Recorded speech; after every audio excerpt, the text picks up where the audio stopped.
এরপরে প্রশ্ন হলো, কথায় কথা দুষ্টমি করে স্ত্রী যদি স্বামীকে ভাই ডাকে, স্বামী যদি স্ত্রীকে বোন ডাকে, ভাই বোন ডাকাটা শরীয়তের দৃষ্টিতে জায়েজ নাকি না জায়েজ?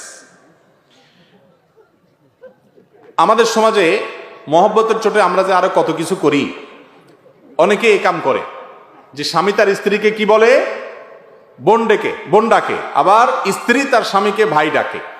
আবু দাউদের এক হাদিস থেকে আমরা জানতে পারি যে এক ব্যক্তি নবী করিম সাল্লাল্লাহু আলাইহি সাল্লামের যুগে তার সময় এরকম, তিনি পুরুষ ছিলেন, তার স্ত্রীকে তিনি বোন ডেকেছেন, হে বোন আমার, এরকম বলেছেন।